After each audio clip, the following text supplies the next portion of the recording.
अस्सलामुअलैकुम, खुश आमदीद। आप देख रहे हैं नया दिन। मैं हूं सैयद फैसल करीम। नया दिन है, नई सुबह, नया आज़म के साथ एक बार फिर हाजिर हैं कई मौज़ूआत के साथ। लेकिन उससे पहले आज की अच्छी बात, और वो अच्छी बात ये कि वो शख्स कभी कामयाब नहीं हो सकता जिसमें नाकामी का खौफ कामयाबी की चाहत से ज़्यादा हो। आगे बढ़ने और अपने ख्वाब को हकीकत देने की हिम्मत कीजिए। वो कहते हैं ना कि उठ बांध कमर क्या डरता है, फिर देख खुदा क्या करता है। तो फिर अपनी फतह पे यकीन रखिए और किसी और को अपना कंपटीशन मानने के बजाय अपने आप को अपना कंपटीशन मान के देखिए, कामयाबी ज़रूर आपके कदम चूमेगी। तो आज के शो में क्या कुछ है वो हम आपको बताते हैं। जैसे कि हमारे के सफाई निस्फ ईमान है, ये जुमला वैसे दीवारों पर भी कई जगह लिखा होता है, हमारी दीवारों पे और भी बहुत कुछ लिखा होता है, लेकिन हाँ ये भी लिखा होता है कि सफाई निस्फ ईमान है। जहाँ ये लिखा होता है सफाई निस्फ ईमान है, वहीं पर आपको कचरा पड़ा हुआ नज़र आता है। अब सबको पता है हमें कि कितना ज़रूरी है, चाहे आपकी पर्सनल हाइजीन से लेके शहर की सफाई तक हर चीज़ बड़ी ज़रूरी है। हम तो शायद ये नहीं समझ पा रहे हैं कि जिनके मज़हब ने हमें ये बताया कि सफाई निस्फ ईमान है, जापान वाले समझ चुके हैं। हम में और जापान वालों में क्या फ़र्क है, वो किस तरीके से अपनी ज़िंदगी गुजारते हैं, उसका अमली नमूना उन्होंने कतर के वर्ल्ड कप में इस वक्त दिखाया हुआ है। उनका मैच हो, उनका मैच नहीं हो, वो हारें वो जीतें। बाय द वे वो तो जीत चुके हैं, इस पर भी हम बात करेंगे। But the beautiful thing is कि वो खुद सारा कचरा जो कि स्टेडियम में फैलाया हुआ होता है, अपना भी दूसरों का भी, सब वो साफ कर रहे होते हैं। इसीलिए तो कोई कौम जो है वो इतनी अजीम बनती है। आपको याद होगा हिरोशिमा नागासाकी, जब ये कौम तबाह हो गई थी, लेकिन उस बॉम्बिंग से लेके और आज के ये मनाजिर ये साफ बताते हैं कि अगर कोई कौम तरक्की करती है तो उसके पीछे राज क्या होता है। पर्सनल एक्सपीरियंस भी है, कई मरतबा जब हमारे जापानीज़ टूरिस्ट जो हैं हमारे बुलंदो बाला पहाड़ों को सर करने आते हैं, तो चाहे वो गिलगित हो या फिर चित्राल हो, हर जगह ये आपको सड़क पे पड़ा हुआ कचरा हो, ट्रैक पे पड़ा हुआ कचरा हो, उसको साफ़ करते नज़र आते हैं। Hats off to the Japanese nation. हाँ, जैसे कि हमने नॉर्दर्न एरियाज़ की बात की, तो फिर मुल्क में सर्दी की लहर जारी है और लेह का पारा जो है वो -8 डिग्री सेंटीग्रेड तक जा पहुँचा है। अगर थोड़ा नीचे अब पंजाब की तरफ आएँ तो मैदानी इलाकों में सुबह के वक्त तो धुंध का राज है, और थोड़ा सा और जुनूब की जानिब आए तो कोयटा, यहाँ पारा नुक्ता इंजमात से गिर गया है। ऐसे में शहरी जो हैं उन्होंने गर्म कपड़े निकाल भी लिए हैं, और कराची के शहरी आप गर्म कपड़े निकाल लें, क्योंकि देखिए कराची में भी भले से सुबह के औकात में, लेकिन सर्दी तो आ गई है। इसके अलावा शो में क्या कुछ है, देखिए सारे वालिदैन की ख्वाहिश होती है कि उनके बच्चे बेहतरीन तालीम हासिल करें, माशरे में अपना मकाम बनाएं। मगर बच्चों को स्कूल भिजवाने की दुरुस्त उम्र क्या होनी चाहिए, कई पेरेंट्स में ये एक डिबेट भी चल पड़ती है, कई क्लैश भी आता है। एक पेरेंट कहता है कि अभी इसको घर रहने दो, अभी इसकी स्कूल जाने की उम्र नहीं है। कोई पेरेंट कहता है नहीं जी, ये इतना बड़ा हो गया, इतनी बड़ी हो गई है, इसको आप स्कूल भेजें। तो क्या होनी चाहिए करेक्ट एज, इस पे भी हम आज बात करेंगे। जैसे कि आपको पता है कि हम अपने प्लेटफॉर्म से कोशिश करते हैं कि जो भी पाकिस्तान का टैलेंट है उसको आप तक पहुंचाएं। तो एक और ऐसा talent, mixed martial art Asian Pacific championship में पाकिस्तान ने एक नहीं 2 तमगे जीत लिए हैं। एथलीट आसिम खान और शाजिब खान हमारे साथ होंगे। शो में पाकिस्तान का नाम रोशन करने वाले MMA फाइटर उलूमी करीम से भी बात करेंगे कि जिन्होंने इंडियन हरीफ को उन्होंने हराया है, और उलूमी ने इससे पहले भी बहुत सारे रिकॉर्ड्स अपने नाम किए हैं। आप सबको पता होगा उलूमी जो है वो फ़ख्र GB है, फ़ख्र पाकिस्तान है। तो इसके अलावा और क्या कुछ होगा, इसके अलावा आज हमारे साथ होंगी टैरो कार्ड रीडर उनसा शाह। उनसे भी जानेंगे कि आगे क्या होने जा रहा है, पत्ते क्या बताते हैं, और भी मौज़ूआत और इस पर शामिल करेंगे, रिपोर्ट्स शामिल करेंगे। लेकिन सबसे पहले बात करेंगे फीफा वर्ल्ड कप की। I mean what a day, कल का दिन कमाल हो गया। पहले एक अपसेट हुआ, उसके बाद गोल्स की बरसात हो गई, और उसके बाद एक और अपसेट होते होते रह गए। तो पहले मैच से शुरू करते हैं, जापान वर्सेस जर्मनी, और क्या ही मैच खेला है जापान ने। फुटबॉल के मैदान में पहले तो जापान ने पहली बार जर्मनी को 2 से शिकस्त दी है। तो पहले इस पर रिपोर्ट देख लेते हैं। तो जापान ने पहले जर्मनी को साफ़ किया और उसके बाद स्टेडियम साफ़ किया। इस्लामी तालीमात के मुताबिक सफाई निस्फ़ ईमान है, लेकिन इस मामले में हमने जैसे कि आपको इब्तदाइये में बताया कि जापान दुनिया भर में सबसे आगे। नाउ हम आपको मनाजिर भी दिखा रहे हैं। फीफा वर्ल्ड कप में मैच ख़त्म हुआ, इसके बाद बाकी शायकीन तो चले गए अपने घरों को, लेकिन जो जापानीज़ स्पेक्टेटर्स थे वहीं रुके रहे। पूरे स्टेडियम में पड़ा कचरा उठाया। इक्वाडोर का जो मैच हुआ था, पहला मैच इक्वाडोर वर्सेस कतर, उसमें भी हमने देखा था कि देखिए इक्वाडोर जीता, कतर हारा।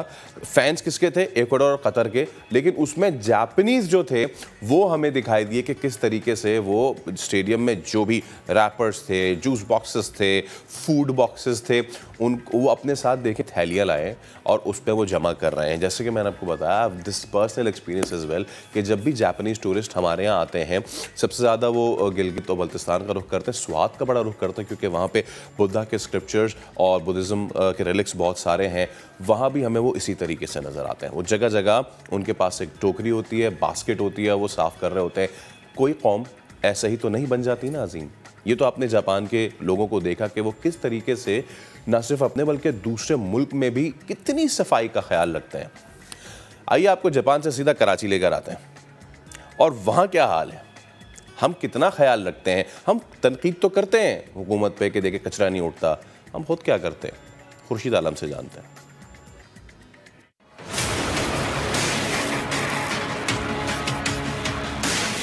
सफाई के हवाले से जापानियों का मिजाज तो आपने देख लिया, अब ज़रा पाकिस्तानियों का मिजाज मुलाजा फरमाते हैं।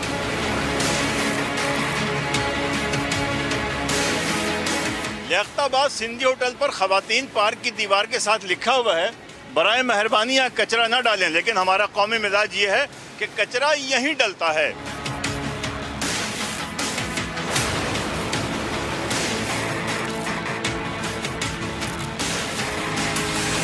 बल्दिया बस्ती स्कूल के गेट के साथ ही कचरे का ये ढेर मुझे तो बिल्कुल भी अच्छा नहीं लग रहा, और यकीनन आपको भी ये ढेर बिल्कुल अच्छा नहीं लग रहा होगा। दुकानदार वाले को 100 दे दिए, को 50 दे दिए, वो बेचारे आते भंगी, वो उठा के लेके जाते कचरा। ये बच्चे पढ़ते हैं यहाँ पे, बीमार हो रहे हैं, ये खिड़कियाँ लोगों की, टैक्स भरते हैं हर चीज़ का, मगर कचरा तो कचरा है साहब, यहाँ इसे कोई देखभाल नहीं है, ऐसे ही पड़ा हुआ है एक ज़माने से। नाले 2005 में साफ हुए तो उसके बाद से यहाँ से वहाँ तक नाले कहीं की सफाई नहीं हुई।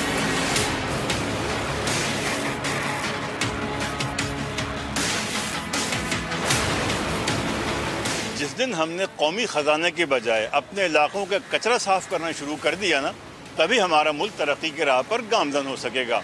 कैमरामैन मोहसिन अली के साथ खुर्शीद आलम, समा, कराची। तो हमारी प्रायोरिटीज़ अब आपको अंदाज़ा हो गया होगा। हमारे सड़कों पे कचरा है, हमारे स्कूल्स के पास कचरा है, हमारे हॉस्पिटल का जो कचरा है, जो वेस्ट है, वो वहीं करीब करीब पड़ा रहता है और वो कितना ही ख़तरनाक है। और जैसे कि द ग्रेट खुर्शीद भाई ने कहा कि जिस दिन हम कौमी ख़जाने के बजाय सड़कें साफ़ करना शुरू कर दें, उस दिन हम बहुत तरक्की कर पाएंगे। मज़ीद हम कराची की ज़रा बात करें, अवाम भी जो हैं वो ज़िम्मेदार हैं और इंतज़ामिया तो अल अमान अल हफीज़। माड़ीपुर रोड को क्रॉस करने के लिए पेडेस्ट्रियन ब्रिज बनाया गया था। अब ये शहरियों के लिए बनाया गया था और वो शहरियों के लिए ही ख़तरा बना हुआ है। नीचे जो है हैवी ट्रैफिक शदीद होती है क्योंकि आगे ही पोर्ट है, उसका डर है। ऊपर ब्रिज से गुजरना भी जो है वो इम्तिहान बन चुका है। ये क्यों हुआ है? हमारे नुमाइंदे अली हफीज़ यहाँ गए और वो हमें बता रहे हैं कि ऐसा क्यों हुआ है।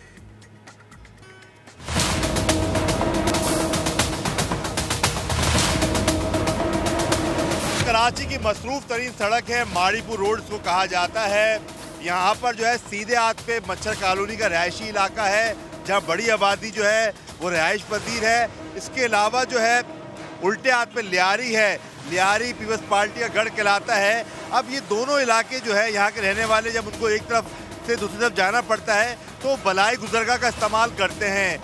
ये बलाई गुजरगाह किस हाल में है और बल्दिया उज़्मा कराची इसकी बेहतरी के लिए कुछ इक़दाम कर भी रही है या नहीं कर रही, और यहाँ से गुजरने वाले जो हैं उनको क्या क्या परेशानी का सामना होता है, सब कुछ आपको दिखाते हैं। आइए।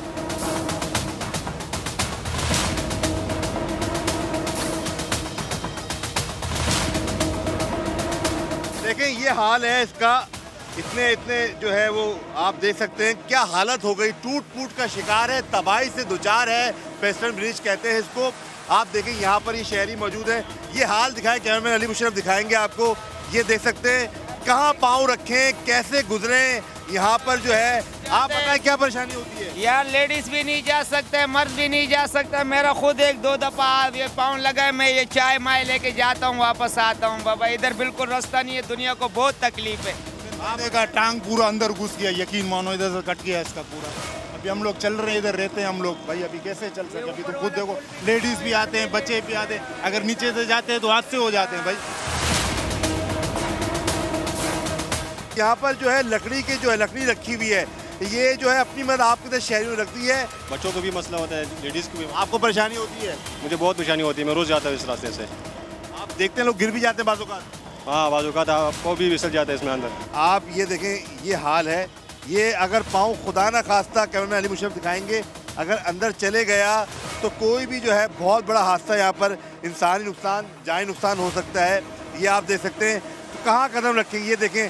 अब अगर आपने यहाँ बेध्यानी में कदम रखा तो सीधे जो है वो अंदर जाने का खतरा जो है, पूरा पाँव जो है आप देख सकते हैं ये जा सकता है। देखिए आप ख़वातीन जा रही हैं, गुजर रहे हैं, बच्चा भी साथ है। बहुत तकलीफ अमल है, बहुत ख़तरनाक सफ़र हो चुका है, यहाँ से गुजरने में मुश्किलात आ रही हैं। आप देखें खुदा ना खास्ता कोई भी हादसा वाक़या जो है ये हो सकता है। बच्चे को किसी में डॉक्टर के पास ले जा नहीं सकती, बीमार होता है, ले जाना तो पड़ेगा। तो इसका बच्चा गिर जाता है। मैं परसों आया तो मेरा बच्चा गिरने वाला था। ये कैमरामैन दिखाएंगे आपको। हाल देखिए बिल्कुल जो है खस्ता हालत हो गई है। ये वजह जब आप बलाई गुजरगाह वेस्टर्न ब्रिज बनाते हैं उसकी वजह ये होती है कि हैवी ट्रैफिक जो हो सड़क पे होता है। अब लोगों को रोड क्रॉस करना होता है तो ये बलाई गुजरगाह बनाई जाती है। लोहा जो है यहाँ से गायब है, स्टील गायब है। खुदा न खास्ता ख़वातीन जाती हैं, बच्चे जाते हैं। यहाँ पर कोई भी जो है वो हादसा वाक़या हो सकता है। रात में जो है अंधेरा होता है, गुजरने वालों को जो है आप देख सकते हैं यहाँ पर कितनी मुश्किलात का सामना है। हम मारीपुर रोड के अतराफ से जो ऊपर रास्ता आ रहा है वहाँ से जो है दाखिल हुए, ऊपर आए हैं। अब यहाँ से जो लियारी की तरफ रास्ता उतर रहा है यहाँ पर लेके जाते हैं आपको। परेशानी होता है, डर लगता है। अभी मेरा पैर फिसल गया था, मेरा चप्पल भी गिर गया था। अभी क्या करना चाहिए, कोई बनाता ही नहीं है। यहाँ से गुजरने वाले बहुत ज़्यादा ख़तरा महसूस करते हैं। ये कहते हैं कि इसको रिपेयर किया जाए, इसको अच्छा किया जाए ताकि जो है यहाँ कोई हादसा वाक़या ना हो। क्योंकि यहाँ पे दोनों इतराफ पे जब आप चढ़ रहे हैं मारीपुर रोड से बलाई गुजरगाह पे तो मुकम्मल तौर पर वो खस्ता हाल है। लोहा गायब है। अपनी मतलब आपके लोगों ने जो है यहाँ पर लकड़ी रखी हुई है, हार्डबोर्ड रखा हुआ है। तो यहाँ मुताल्लिक़ हुकाम से यहाँ के रहने वाले गुजारिश कर रहे हैं कि फ़ौरी तौर पर इसको अच्छा करने के लिए हंगामी बुनियादों पर इक़दाम किए जाएँ।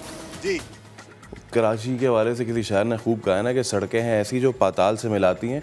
और अलफीस के इस बालाई गुजरगाह के ब्रिज को देख के मिसरा ऐड कर दूँ, बालाई गुजरगाह ऐसी जो सीधा खुदा से मिलाती हैं। अब आप देख सकते हैं कि कोई आसार कदीमा वाला है तो वो कहेगा कि ये शायद 1000 साल पुराना कोई ब्रिज है। जगह जगह गड्ढे पड़े हुए हैं, सड़कों में भी हैं और अब तो माशाल्लाह पेडिस्ट्रियन ब्रिज में भी हैं। अब तारीख़ी बात हो ही रही है तो चलिए कुछ तारीख़ की अच्छी भी बातें कर लेते हैं। आपको सीधा कराची से लाहौर लेके चलते हैं। बादशाहों के मकबरे और तारीख़ी इमारतें तो आपने देखी होंगी। पहली बार आपको शहज़ादे का मकबरा दिखाते हैं। लाहौर के इलाके कोट ख्वाजा सईद में गुमनामी के अंधेरों में खो रहा है। किसका मकबरा है ये, देखने में कैसा है, इस पर कोई काम हुआ है या नहीं, आयशा अता बताएंगी।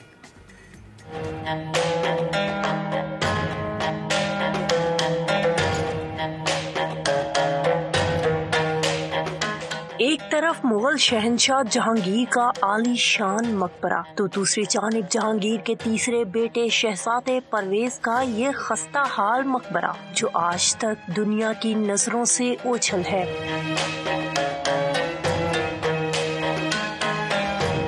शहजादा परवेज ने 16वीं सदी में कोट ख्वाजा सईद में एक दिलकश बाग तामीर करवाया जहां 1605 में इसकी वफात पर इसे दफन किया गया।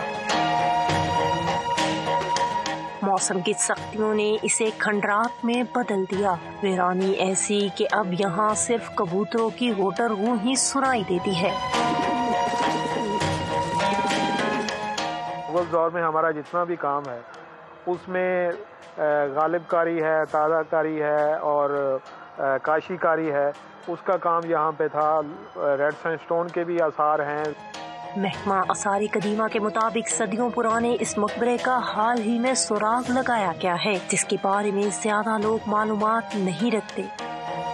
लाहौर में जो हिडन ट्रेजर था, इसके ऊपर आर्कियोलॉजी पिछले 3 सालों से मुसलसल जो है ना काम कर रही है। उसमें प्रिंस परवेज भी एक है। असल जो उसका आर्किटेक्चर था उसके मुताबिक इसको बहाल करना है और इसके ऊपर इस साल हमने जो एस्टीमेट है वो तकरीबन 13 मिलियन का है।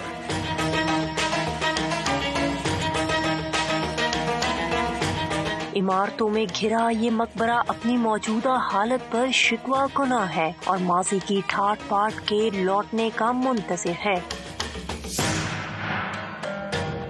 गुमनामी की जिंदगी गुजारने वाले इस मकबरे की ताज़ीनो आराइश के बाद आगाही मुहिम चलाई जाए तो न सिर्फ सयाह बल्कि मुकामी अफराद भी इस कीमती असासे से रूशनास हो सकते हैं। कैमरामैन जवाद लिया के साथ आयशा आता, समा, लाहौर।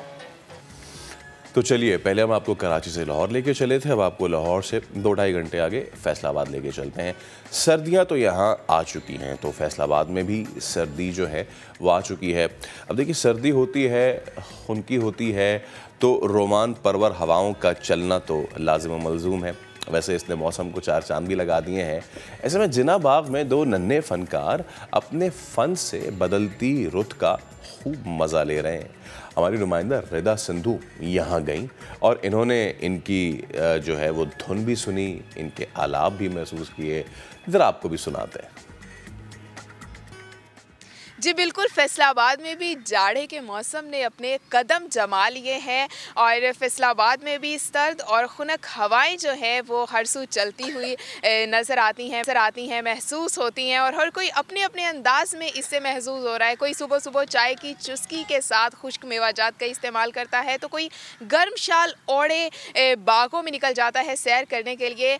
सर्दियों की सुबह को बड़ा रोमान परवर जो है वो समझा जाता है और ये एक ऐसा मौसम है जिसमें सर्दी की शिद्दत हो या धूप की तमासत, दोनों ही बहुत ज़्यादा मज़े देती हैं। मैं मौजूद हूँ जिना बाग फैसलाबाद में और यहाँ पर सर्दियों की सुबह जो है वो एक अलग ही अंदाज में इंजॉय की जा रही है। बहुत ही खूबसूरत महफिल मौसीकी यहाँ पे जमाए बैठे हैं कुछ नन्हे फनकार।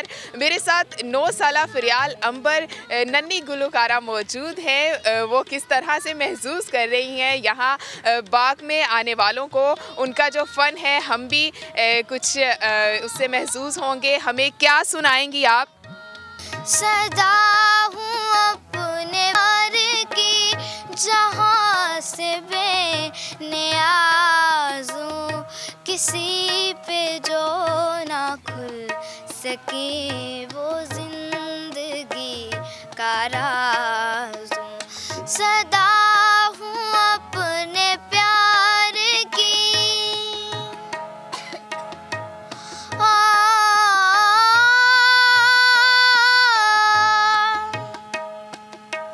रचे हैं मेरे ज़मज़मे,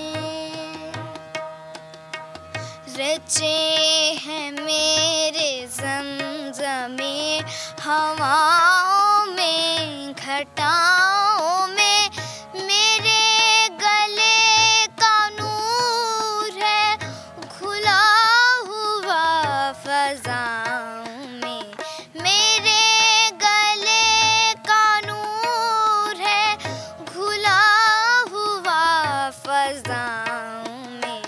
कहूँ तो चांदनी हूँ मैं, खिलूँ तो एक साज़ हूँ, किसी पे जो ना खुल सके वो जिंदगी का राज़ हूँ। सदा हूँ अपने प्यार की। जी बिल्कुल, सदा हूँ अपने प्यार की। सो मेलोडियस सुरों की मलिका मैडम नूर जहाँ का इतना खूबसूरत गाना, ये तो जी नन्ही फरियाल ने अपने आवाज़ से जो है वो 4 चांद लगा दिए।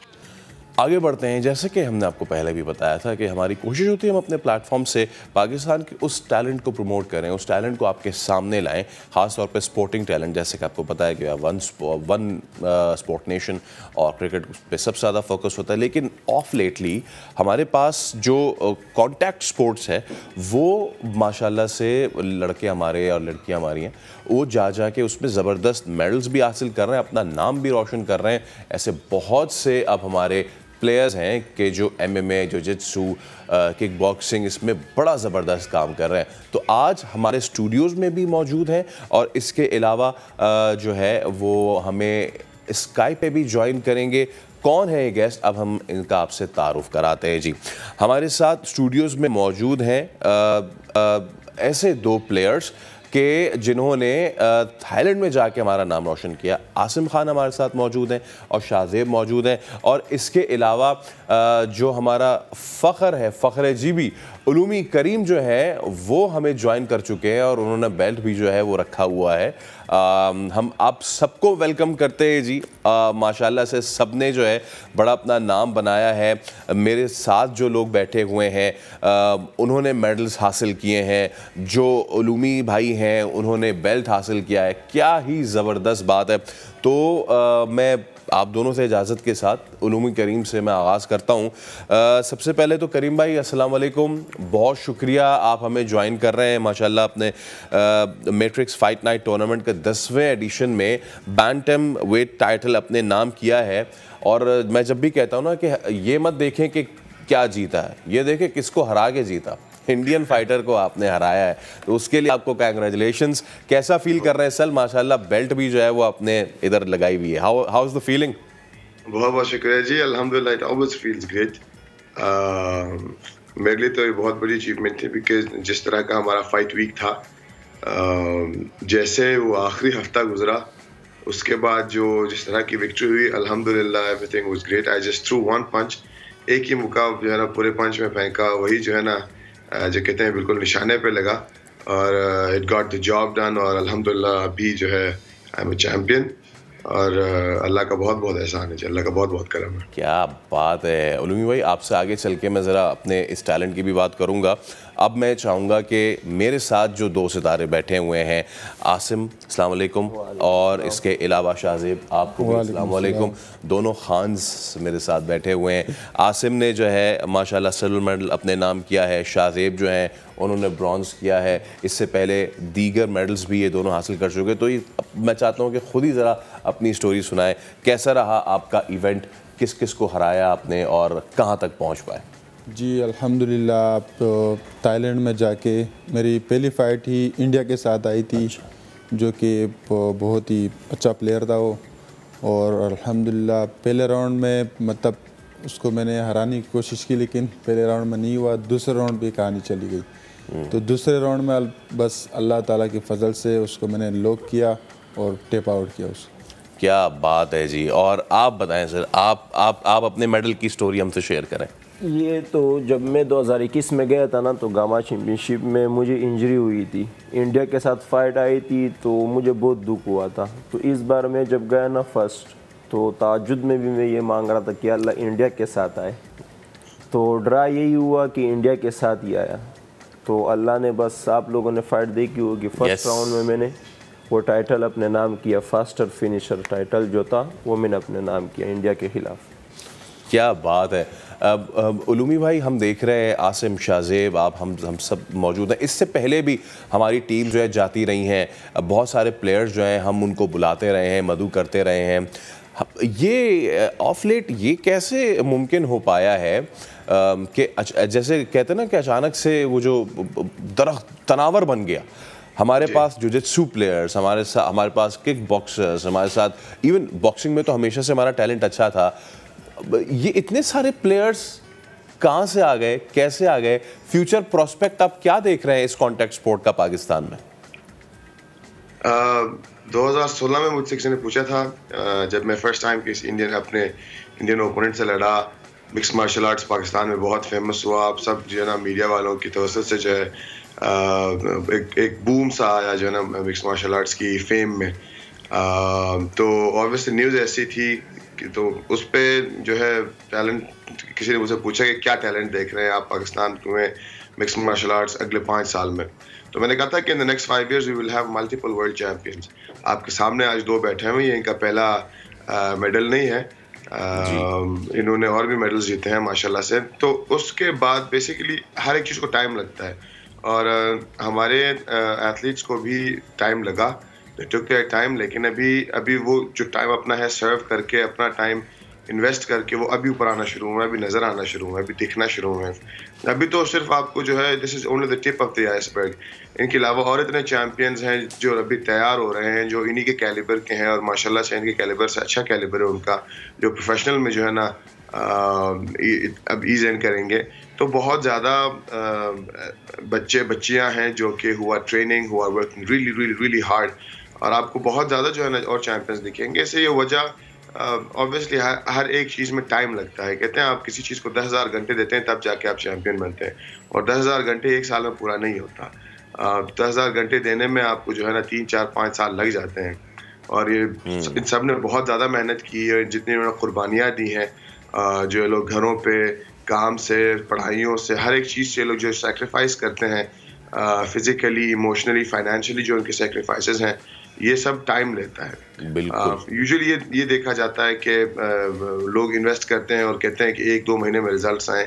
ये आपके सामने है, किसी ने इन पे इन्वेस्ट नहीं किया। ये आपके इन्होंने अपनी मदद आपके तहत जो भी किया है खुद किया है। हर इवेंट में, हर चैम्पियनशिप में जहाँ पर लोगों के स्पॉन्सर्स होते हैं, शाहजेब और आसिम जैसे जो है एथलीट्स हैं, इन्होंने अपनी मदद आपके तहत जो है खुद ही उन इवेंट्स में जाके चैम्पियनशिप जीते हैं।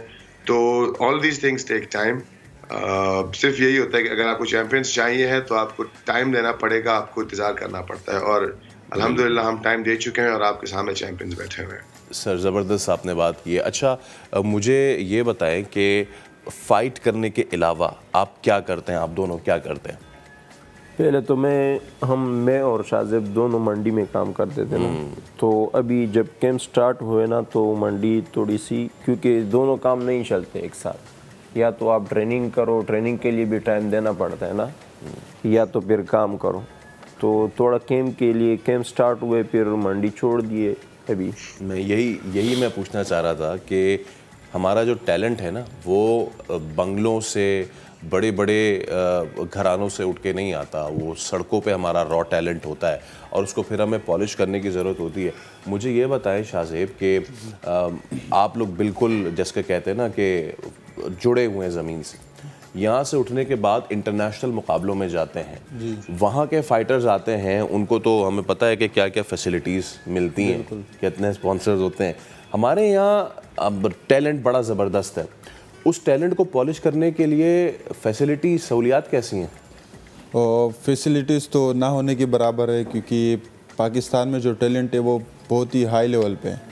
अभी भी ऐसे फाइटर मौजूद है पाकिस्तान में कि अगर उनको पॉलिश किया जाए, उन पे इन्वेस्ट किया जाए तो वो बहुत आगे जा सकते हैं, पाकिस्तान का नाम पूरे वर्ल्ड में रोशन कर सकते हैं। और अगर थोड़ी सी भी मतलब क्रिकेट पे जो इन्वेस्ट हो रहा है उसमें से 5% भी इधर आ जाए ना इस तरफ, तो पाकिस्तान की MMA जो है वो बहुत ही वर्ल्ड लेवल पे जा सकती है। अच्छा, आप दोनों का ताल्लुक़ कहाँ से है? मेरा दोनों का ताल्लुक़ वज़ीरिस्तान से। देखें, अब उलूमी भाई माशाल्लाह से इससे पहले भी हमने जितने भी अपने बॉक्सर्स देखे हैं, जितने भी हमने अपने फाइटर्स देखे हैं, कोई कोयटा के नवाही इलाकों से आ रहा है। आप देख लें वज़ीरिस्तान हमारा इतना एक तो खूबसूरत इलाका है, इतना अनडिस्कवर्ड है, लेकिन जो सिचुएशन वहाँ पे रही, और माशाल्लाह से GB से हमारे इतने लड़के आ रहे हैं, लाहौर से, कराची में इसका बड़ा ज़बरदस्त सर्किट हो रहा है। हम कहाँ पे अपनी चीज़ें ठीक कर सकते हैं उलूमी भाई, कि जहाँ पे हम इसको करेक्ट कर दें, और फिर उसके बाद ये एक ऐसा स्पोर्ट हो कि जिसमें धड़ाधड़ मजीद टैलेंट आता रहा है? What do you think as a professional, हमें कहाँ चीज़ें ठीक करने की ज़रूरत है when it comes to MMA और जिu-jitsu और एनी कॉन्टैक्ट स्पोर्ट? आपने एक बात बहुत प्यारी बोली थी कि दोनों लड़कों के बारे में आपने बोला कि लोग ज़मीन से जुड़े हुए हैं और ऐसा टैलेंट जो है ना बंगलों से नहीं आता।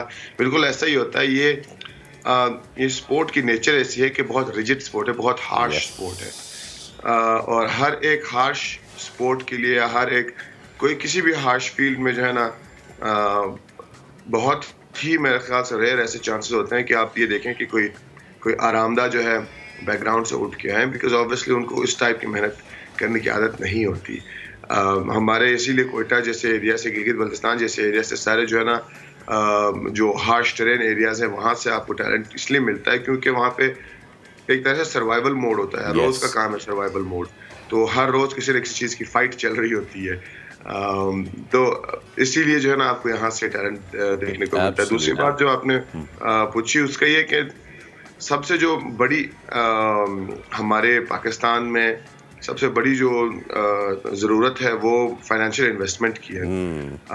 अभी दोनों आपको बताया कि जो ना ये लोग मंडी में काम करते हैं। मैं जो है आई हैव 4 odd jobs, मैं 4 पार्ट टाइम जॉब्स करता हूँ, तब जाके जो है मेरे खर्चे पूरे होते हैं। लेकिन इस बार अल्हम्दुलिल्लाह मुझे एक स्पॉन्सर मिले, सनी डी बाय स्कॉटमैन फार्मास्यूटिकल्स। और उलूमी भाई यही वो चीज़ें हैं कि जिन पे हमें फोकस करना, बिकॉज हमारा काम मेडल जीत के पाकिस्तान का सॉफ्टवेयर दुनिया की तरफ लेके जाना है। बहुत शुक्रिया उलूमी करीम हमारे साथ मौजूद है। इसके अलावा शाहजेब और आसिम, आप दोनों का भी बहुत शुक्रिया। हम उम्मीद करते हैं कि आगे भी जो है आप इसी तरीके से पाकिस्तान का नाम रोशन करते रहेंगे और इदारे जो है वो आप पे थोड़ा इन्वेस्ट भी करेंगे। आप दोनों का बहुत शुक्रिया। एक बार फिर आपको नया दिन में खुश आमदीद कहते हैं। बच्चे स्कूल जाते हुए कितने अच्छे लगते हैं, लेकिन स्कूल भिजवाने की दुरुस्त उम्र क्या होनी चाहिए? इन छोटे छोटे नन्हे मुन्ने फूलों की उम्र के लिहाज से बच्चों को स्कूल दाखिल करवाने की हद हर मुल्क में वैसे मुख्तलिफ है। अब पाकिस्तान ऐसा मुल्क है जहाँ हर स्कूल में बच्चों को दाखिल करवाने की हद मुख्तलिफ है। कहीं 1 साल की उम्र में बच्चों का स्कूल में दाखिला हो रहा है, कहीं 2 साल में, कहीं 3 साल में। एक हैरानकुन बात यह है कि कुछ स्कूल्स ऐसे भी है जो बच्चे पैदा नहीं होते और उससे पहले एडमिशन जो है वो ले रहे होते हैं, वालिदैन भी ऐसा कर रहे होते हैं। सवाल ये कि बच्चों को स्कूल भेजने की सही उम्र क्या होनी चाहिए जिससे उनकी ना सिर्फ कॉग्निटिव सलाहियतों को परवान चढ़ा जा सके, बल्कि उनकी दीगर जो जिसको कहते हैं ना बचपन मासूम सा, वो अफेक्ट ना हो। इस पे बात करने के लिए आज हमारे साथ हमारा पैनल बड़ा ज़बरदस्त मौजूद है। हमारे साथ मौजूद हैं प्राइवेट इंस्टीट्यूशन सिंध की डायरेक्टर रफ़िया मल्ला साहिबा, और इसके अलावा माहिर तालीम बेला रज़ा हमारे साथ मौजूद हैं। मैम रफ़िया और मैम बेला, आप दोनों को वेलकम टू द शो। बहुत शुक्रिया कि आप हमसे इस बड़े अहम मामले पर गुफ्तगू कर रही हैं। तो सबसे पहले मैं ज़रा मैम रफ़िया आपसे मैं बात करूं, मैम क्या करेक्ट एज होनी चाहिए?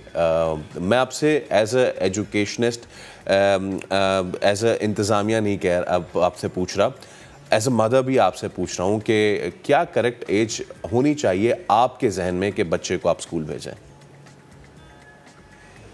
बेटा, पहले तो मैं आपकी बेहद मशकूर हूँ कि आपके थ्रू ही जो है पूरी दुनिया तक, पूरे मुल्क के कोने कोने तक हमारी आवाज़ जाती है और लोगों में अवेयरनेस आती है। और आज का टॉपिक आपने बहुत अच्छा चुना है। बात यह है कि बच्चे की जो फॉर्मल एजुकेशन की एज है वो 5 साल है, वो मुकर्रर है। 5 साल फॉर्मल एजुकेशन की उम्र है। लेकिन जो साइंस ने रिसर्च की है, आईडी आगा खान की जो रिसर्च है और पूरी दुनिया में इस वक्त जो रिसर्च हुई है बच्चों के ऊपर, उससे ये पता चला है कि जो 3 माह का बच्चा है वो अपनी नीड्स को पूरा करने के लिए रोता है, क्राई करता है। 6 माह का जो बच्चा है वो मिमिक करता है, वो जो आवाज़ माँ या बाप निकालते हैं उसको कैच करता है, वो उच्चारने की कोशिश करता है। साइंस कहती है कि जो 3 साल का बच्चा है उसका 90% माइंड जो है वो मुकम्मल होता है, 90%। तो 3 साल की उम्र जो है, मैं as a mother, as an educationist आपको बता रही हूँ कि जो प्री स्कूलिंग है, जो अर्ली चाइल्डहुड की एज है वो 3 साल की है।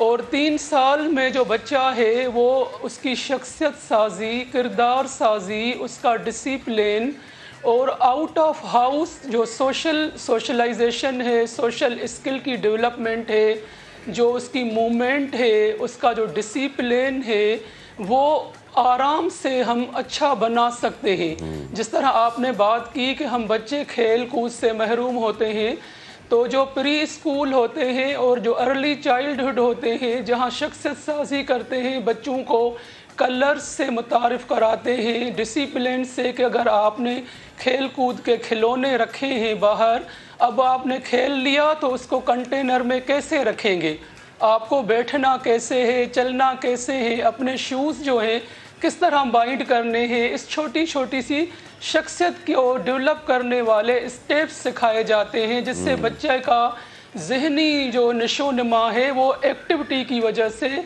स्टिम्युलेशन की वजह से बनता है और उसकी शख्सियत मुकम्मल होती है। जहाँ तक खेल कूद की बात है तो जैसे फार्मल एजुकेशन होती है, उसमें फार्मल एजुकेशन दी जाती है 5 साल के उम्र के बच्चे को, तो वो क्लास में 4 से 5 घंटे बैठता है। ये प्री स्कूल और अर्ली चाइल्डहुड वाले जो बच्चे होते हैं ये हार्डली 2 हाफ जो हैं वो आवर्स बैठते हैं। तो उसमें वो घर जाकर फिर सुकून के बाद खेल कूद करते हैं। तो मेरे नज़दीक जो अर्ली चाइल्डहुड है, पूरी दुनिया ने जो रिसर्च की है और डेवलप्ड, अंडर डेवलप्ड और डेवलपिंग कंट्रीज़ जो हैं उसकी तरफ आ रहे हैं, तो ये बहुत अच्छी और खुशाइन बात है कि हम बच्चे को जो बेसिक ब्लॉक है उसका, बिल्डिंग का, उस एज से ही अपने तवज्जो दें और उसको उठान दें।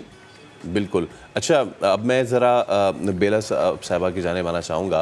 मैम, आप मुझे बताइए कि इतनी अच्छी बात मैम रफ़िया ने भी की और ये सवाल मैं उनकी तरफ भी थ्रो करूँगा लेटर ऑन, लेकिन पहले आप मुझे मैम बताइए कि हमारे मुल्क में आपको पता है कि बहुत सारे स्कूल जो हैं वो अर्ली एज से लेना चाहते हैं बच्चों को, लेकिन कितनी अर्ली एज में हमारे यहाँ ले लेते हैं और फिर उसका इफ़ेक्ट क्या होता है उस बच्चे पे?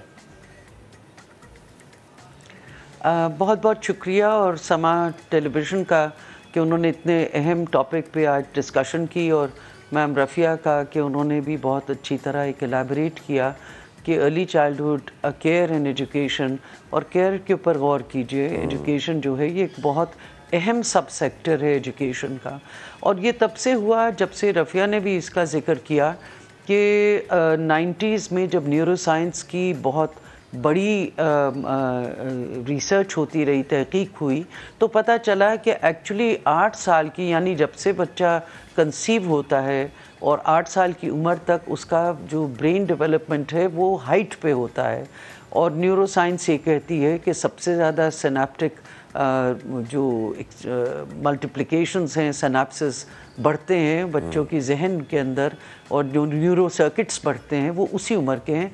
इसके ऊपर तो बहुत सारे लोगों को नोबेल प्राइज़ भी मिल चुका है।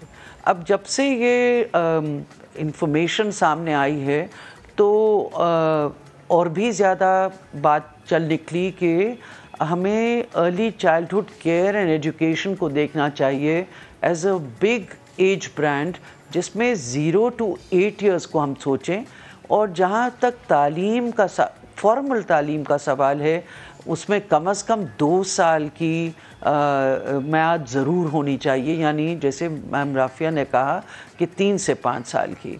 अब जहाँ से राफिया बोल रही हैं आज वो सिंध है, और सिंध ने बहुत बड़ी बात की है कि सिंध ने ना सिर्फ अर्ली चाइल्डहुड को 2 साल का अपनी पॉलिसी में मुकाम दिया है, मगर साथ में पहला सूबा है जिसने अर्ली चाइल्डहुड टीचर्स का काडर बनाया है। पाकिस्तान में कहीं अर्ली चाइल्डहुड टीचर्स का काडर नहीं है, और ममालिक में अर्ली चाइल्डहुड केयर के लिए कम्युनिटी बेस्ड सॉल्यूशंस भी हैं कि जहाँ पे community early childhood care programs चलते हैं। पाकिस्तान में ऐसा कुछ नहीं है। तो पेरेंट्स के देखें, ये जो शौक़ है कि बच्चों को जल्दी से जल्दी डाल देना, शायद उसकी एक मेरे ख्याल में गुमराही का सबब ये है कि सब समझते हैं कि ये PhD बच्चे इसमें से करके निकलेंगे। ये जो सिर्फ कॉग्निटिव घोटा लगाना ताकि प्राइमरी में वो अच्छी तरह जाएं, वो अपनी जगह सही है, मगर उसके ऊपर ओवर जो फोकस है वो अच्छा नहीं है कि बच्चे को आपने 100 तक गिनती सिखा दी, पहाड़े सिखा दिए। This is not on. ये हमारे कौमी निसाब, सिंध का निसाब, इसमें बिल्कुल इसकी गुंजाइश नहीं है। मगर पेरेंट्स चाहते हैं कि बच्चे ओवर अचीवर्स हो जाएं, मगर बच्चे की जो नीड है वो उसकी सोशल इमोशनल नीड है, उसकी जहन की नीड है, उसकी फिज़िकल नीड्स हैं। ये जो डोमेन्स हैं, और फिर उसको वो एक बेसाख्तगी से भी अपनी कोई फ़ैसला करने की भी रिक्वायरमेंट है कि आप उसको एक सिखा रहे हैं जिसको हम एग्जीक्यूटिव फंक्शन कहते हैं। अब ये तमाम चीज़ें पूरी करने के लिए एक वक्त चाहिए। अफसोस से कहना पड़ता है क्योंकि पाकिस्तान में कोई वसाइल नहीं है अर्ली चाइल्डहुड के लिए, अभी भी बहुत कम हम एलोकेशंस बजट की, वैसे ही तालीम की कम है, 2% है, और अर्ली चाइल्डहुड के लिए तो बहुत ही कम है। हमारा जो 25A जो फंडामेंटल राइट जो कॉन्स्टिट्यूशन में भी है, जिसके तहत हमारे 5 कवानीन बने हैं, उसमें सिंध, पंजाब और इस्लामाबाद कैपिटल टेरिटरी में फिर भी गुंजाइश अर्ली चाइल्डहुड की रखी है।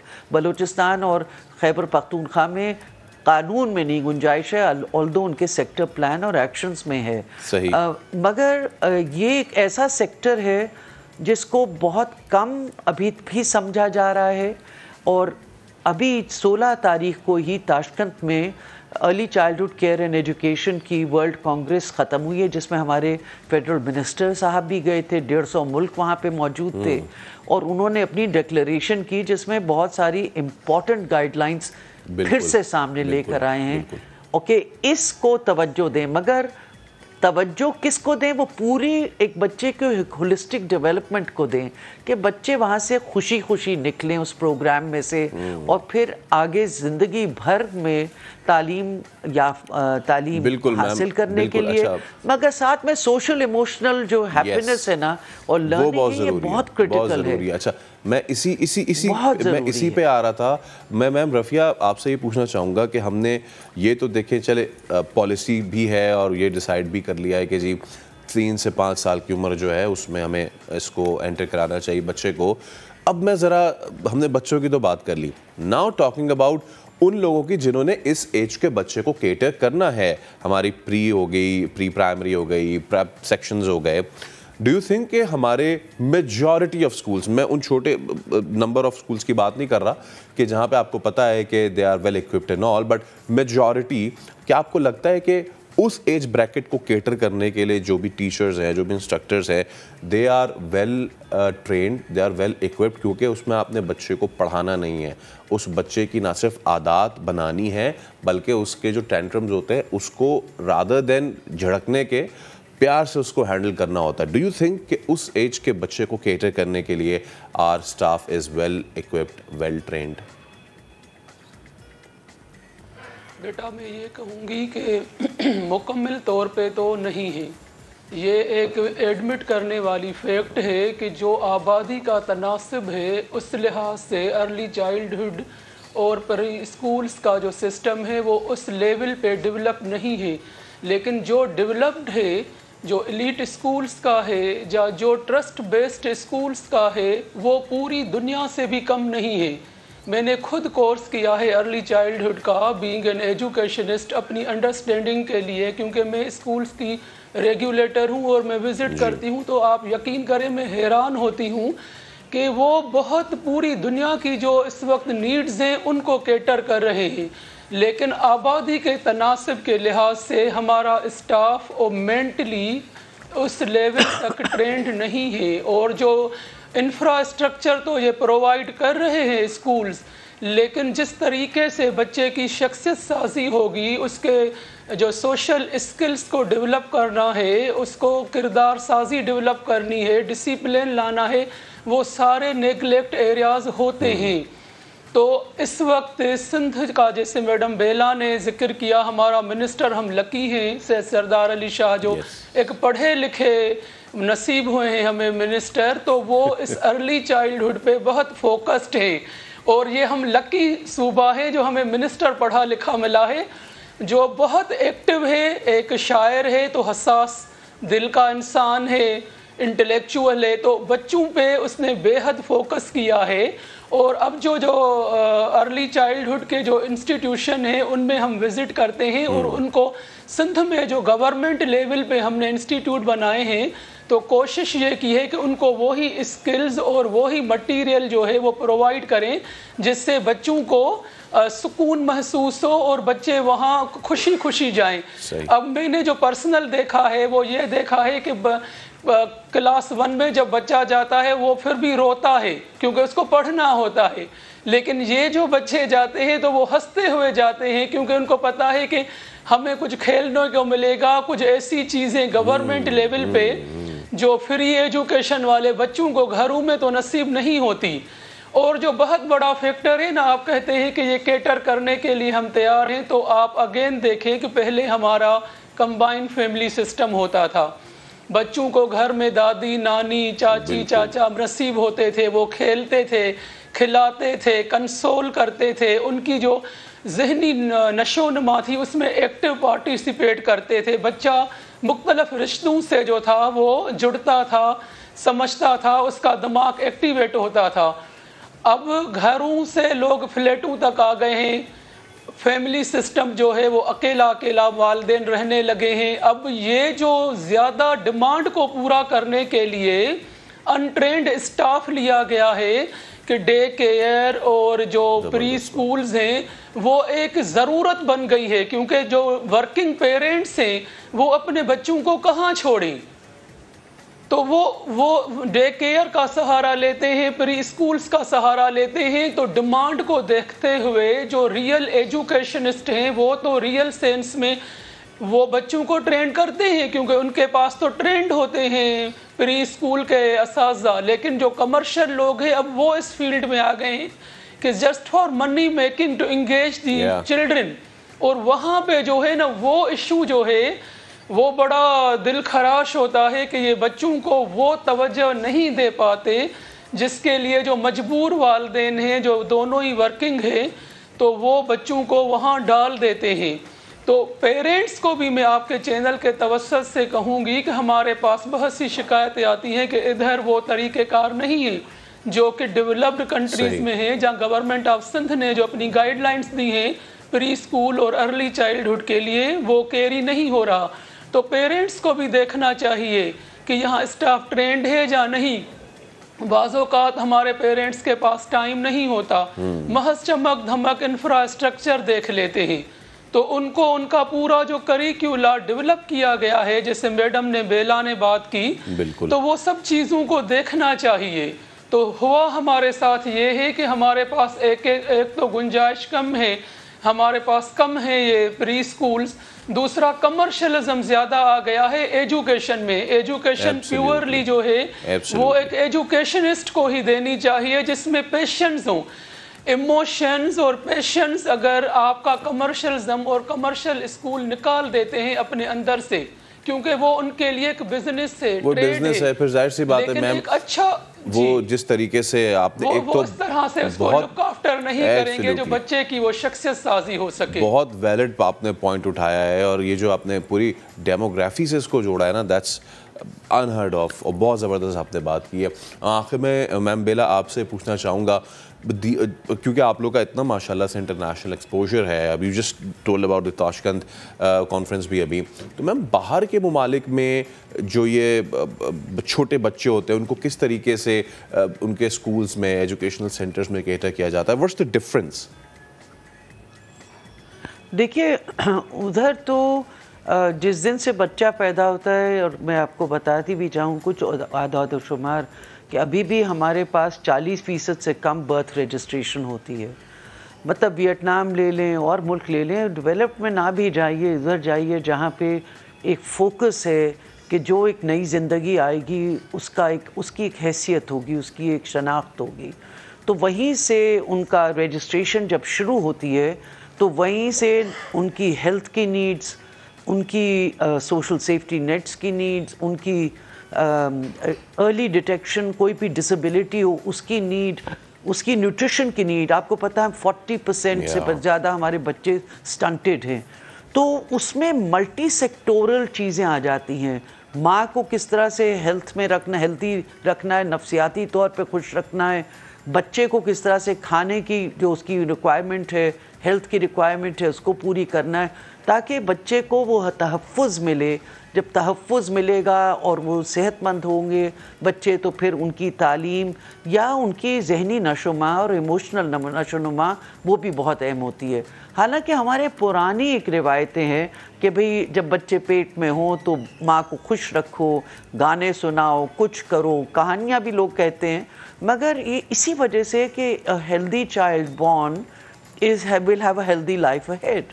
मगर हमारे यहाँ इस सब को इस सारी अफरा तफरी में, जिसको अभी राफिया ने भी जिसका जिक्र किया, इसमें बच्चे बहुत इग्नोर्ड हो गए हैं। और इमेजिन करें पाकिस्तान में कोविड जब हुआ, और कोविड अभी भी चल रहा है, और उसके साथ ये फ्लड्स जो आए, ये इमरजेंसीज भी घरों में कितनी मुश्किल पैदा कर रही हैं। मगर चूँकि हमारे यहाँ कोई स्ट्रक्चर नहीं है, जो कि बाहर के मुल्कों में, मतलब मैं सिर्फ डेवलप्ड की बात नहीं कर रही, इवन साउथ एशिया में बहुत सारा अर्ली चाइल्डहुड केयर के ऊपर फोकस्ड है।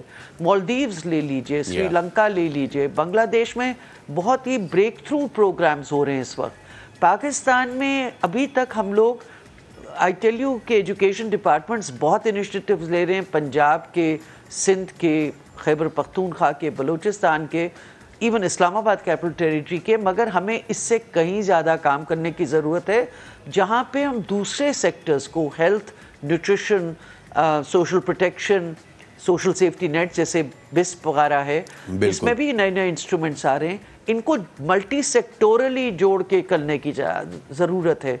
मगर जो पर्सनल का आपने भी बात करी, वर्कफोर्स डेवलपमेंट की, ये इसकी बहुत बड़ी ज़रूरत है कि ना सिर्फ अगर ग्रेड BPS बे स्केल 15 में सिंध ने इंडक्ट किया टीचर्स को, तो हमारी कोशिश ये होनी चाहिए कि वो टीचर्स वहाँ से उठ के प्राइमरी, मिडिल, सेकेंडरी में ना जाएं, बल्कि उनका एक करियर पाथवे हो जिसमें एक होलिस्टिक डेवलपमेंट हो।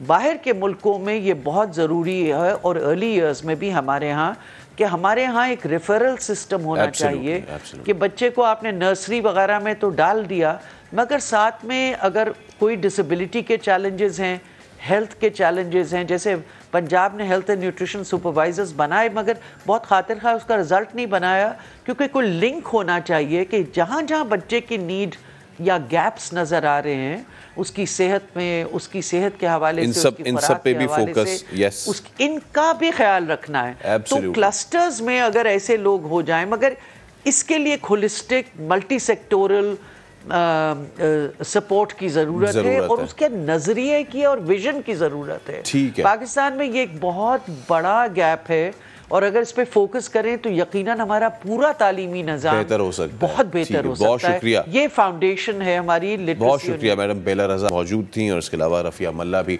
हमारे साथ मौजूद थी। बच्चों की तालीम के हवाले से क्या कुछ जो है होना चाहिए, ख़ास तौर पे अर्ली एज जो है वो क्या कुछ होना चाहिए, उस पर हमने बात की। अभी एक मर भी जाऊँ तो कहाँ लोग भुला ही देंगे, लफ्ज़ मेरे मेरे होने की गवाही देंगे।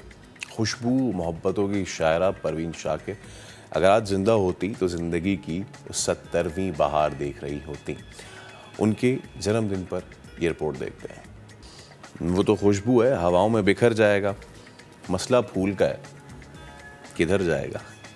परवीन शाकिर, खूबसूरत शायरा और खुशबू का इस्तियारा आज हमारे दरमियान होती तो क्या ही बात होती, लेकिन उनका कलाम हमेशा हमारे दरमियान ही रहेगा। हम आगे बढ़ते हैं। इस शेर को जो बड़ा एंजॉय हमने भी किया, देखने वालों ने भी किया, और बजाय इसके कि मैं पूरा लंबा सा एक वसी लिखूं, हमारे साथ मौजूद हैं हमारी बहुत ही अच्छी बिल्किस आपा। और क्योंकि आपने बड़ा महसूस किया शेर को, इसीलिए आज मैंने डायरेक्ट जो है इंट्रो दे दिया। कैसी हैं आप? खैरियत से? हम सर्दी जो है, सर्दियाँ आ गई हैं, तो इस हवाले से जी सर्दी पे हम काफ़ी हमने वायरल डिजीज़ और इसकी बात की है, लेकिन हम ये भूल जाते हैं कि भाई हमारे पास ऐसी चीज़ें बहुत सारी हैं कि हमें दवाओं की तरफ जाने की ज़रूरत ही ना पड़े। मौसम सही इस्तेमाल करें तो सर्दी की ऐसी कौन सी सौगात है बिल्किस आपा कि जो आ जाती है तो हम उसको फॉर ग्रांटेड लेते हैं, लेकिन वो हमारी आंखों के लिए भी फ़ायदेमंद है, हमारे जो है वो वेट लॉस के लिए, हमारे बालों के लिए, वो कौन सी ऐसी चीज़ है? गाजर। Thank you so much.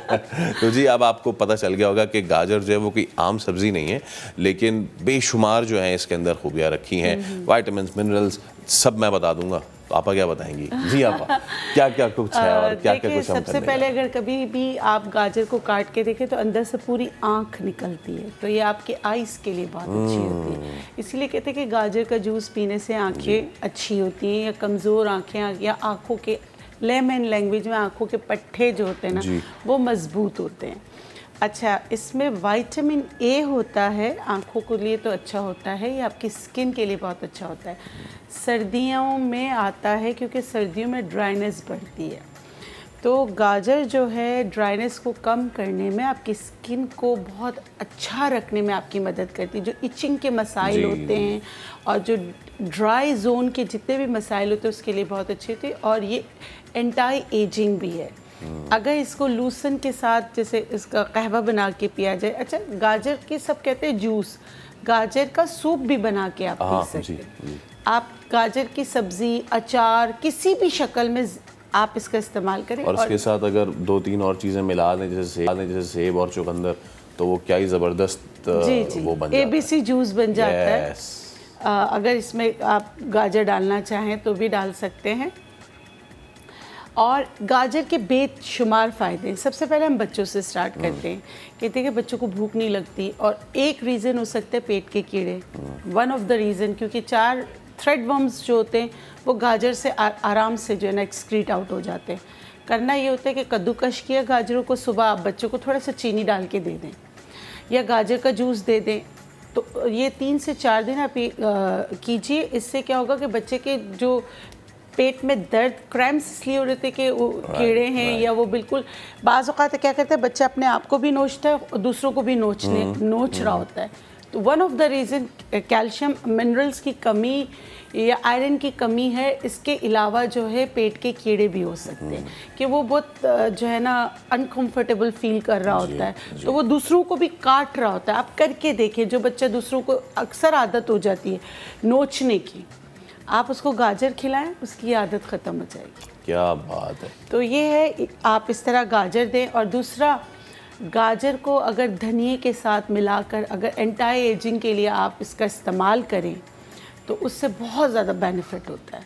और वैसे कैरेट सीड की क्रीम्स भी बनती है। अच्छा, ये फीमेल हार्मोन्स के लिए भी बहुत अच्छा है कि अगर मतलब कि आपके मखसूस आयाम की कोई भी ख़राबी है तो आप यहाँ पे आपके पास है कि आप कैरेट जूस पिएं या आप कैरेट सूप लेना शुरू कर दें, कि गाजर का सूप लेना शुरू कर दें, तो उससे आपको बहुत फ़र्क पड़ता है।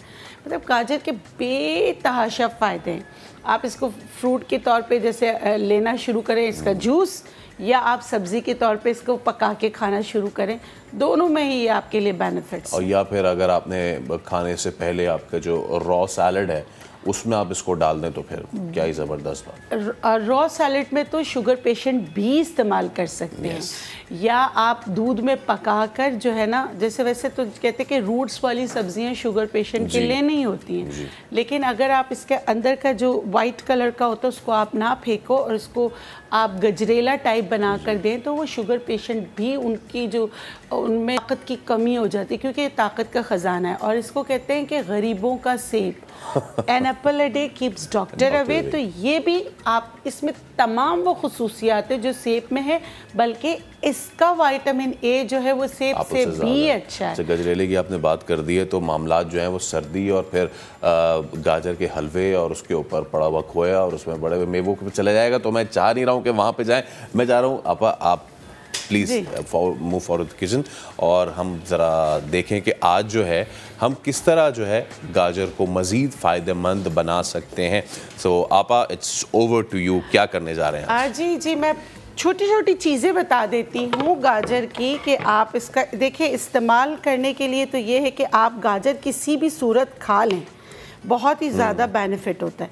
बस सिर्फ मैं ये दिखाना चाह रही हूँ कि जैसे मैंने गाजर को काटा तो आप इसको अगर देखेंगे अंदर, अगर इसको पूरा सही तरीके से कैमरा कैच कर सके तो देखिए ये आई बनी हुई है जी। ये कुदरती जो आँख बनी हुई है ये आपकी आँखों के लिए बहुत अच्छा है। तो आप इसको सौंफ के साथ, मिश्री के साथ, या आप इसको कद्दूकश करके सुखा सकते हैं, नहीं तो आप इसका सूप इस्तेमाल कर सकते हैं। सैलेड में तो आप जो है गाजरों को बहुत ज़्यादा अगर स्किन पे आप यूज़ करना है तो धनिया बहुत अच्छा है। अच्छा, आप साहिवाल से तैयबा हैं कॉलर, वो भी कुछ पूछना चाह रही हैं, तो तैयबा प्लीज़ आप बात कर सकती हैं बिल्किस आपा से। जी अस्सलाम वालेकुम। वालेकुम अस्सलाम। आपा मेरे चेहरे पे ना फर्स्ट टाइम, मेरी एज 19 ईयर है, और फेस पे ना फर्स्ट टाइम बिल्कुल छोटे छोटे से दाने निकले हैं। 2 महीने हो गए हैं, वो कवर नहीं हो रहे। अच्छा, तो बेटा ये क्या आपको एलर्जी हुई थी? दाने क्यों निकले और कैसे दाने हैं? सख्त से दाने हैं या रेड कलर के दाने हैं या वाइट कलर के हैं? रेड कलर के हैं, बिल्कुल छोटे छोटे से, और कल से ना थोड़े से वाइट हो गए हैं। अच्छा ठीक है। आपको इचिंग होती है? दानों में इचिंग होती है? जी कभी कभी होती है। कभी कभी होती है, रात को ज़्यादा होती है। आपकी स्किन नॉर्मल है या ड्राई है?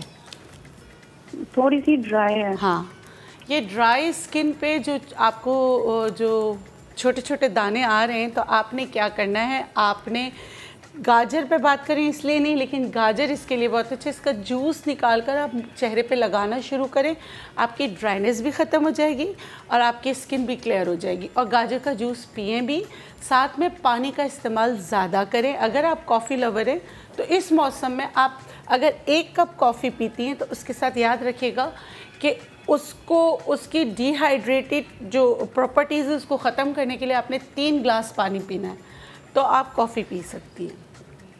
ठीक है जी, आप उम्मीद करते हैं तैयबा आपका मसला हल हुआ होगा।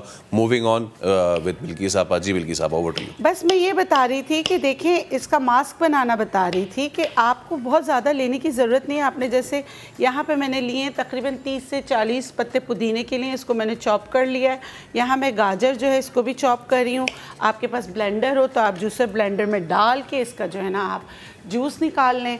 निकालने के बाद उसको जो है ना आपने क्या करना है, अगर गुड़ है तो गुड़ में मिक्स कर लें। आप बोलेंगे गुड़ क्यों? क्योंकि इनको क्या करेगा, गुड़ जो है इनको आपकी स्किन पे स्टे करने में आपकी मदद करेगा, और गुड़ की अपनी भी इफादियत होती है। तो आप ये वाला मास्क लगाना शुरू करें। शादियों का सीज़न है तो आप देखेंगे कि आपकी जो ड्राइनेस है, और ड्राइनेस की वजह से आपके स्किन पे जो भी मसाइल हो रहे हैं उसको ये मास्क हल करने में आपकी मदद करेगा। और आपने करना भी क्या है, हफ्ते में 3 बार इसका इस्तेमाल करना है, लेकिन इस मास्क को स्क्रब नहीं करना। आपने लगाया, उसके 10 से 15 मिनट बाद जब आपको लगे कि आपकी स्किन खिंच रही है तो आपने सादे ठंडे पानी से धो लिया। उसके बाद भी अगर आपको लगता है, वैसे तो बहुत बड़ी फ्रेश हो जाती है स्किन, लेकिन फिर भी आपको लगता है तो आप के ड्राई हो रही है तो कोकोनट ऑयल लगा सकते हैं, मगर इसको साबुन या फेस वॉश से नहीं धोना। ठीक है, सही। तो इससे फ़र्क पड़ेगा। फिर गाजर का जूस आप लोग को पता है, आपको मैंने बताया कि गाजर का इस्तेमाल आप किस किस तरह कर सकते हैं, लेकिन गाजर खाने का सही वक्त जो है, अगर जूसेस पे आप जाते हैं तो वो जो है आप दोपहर 12 बजे से पहले, क्योंकि सर्दियों में जूसेस इस्तेमाल नहीं करें। अगर आपने मील का हिस्सा बनाना है तो इसको फिर यखनी में या इसको मिक्स सब्ज़ी में बना के खाएं। अगर आप जूसेस वगैरह लेते हैं तो कोशिश करें कि धूप में लें, तो इससे आपको फ़र्क पड़ेगा इंशाल्लाह। बहुत शुक्रिया बिल्किस आपा, और बहुत शुक्रिया इतनी अच्छी अच्छी चीज़ें बता दो कि हम हर बार ये बताते हैं, लेकिन उसमें नया नया जो ट्विस्ट लाते हैं ना, दैट्स द थिंग। आज के शो से इतना ही दीजिए इजाज़त, लेकिन कल जब हम हाजिर होंगे तो आपको पाकिस्तान में रहते हुए थाईलैंड का नाश्ता कराएंगे। ये कहाँ हो रहा है ये देखिए। तब तक के लिए अल्लाह हाफ़िज़।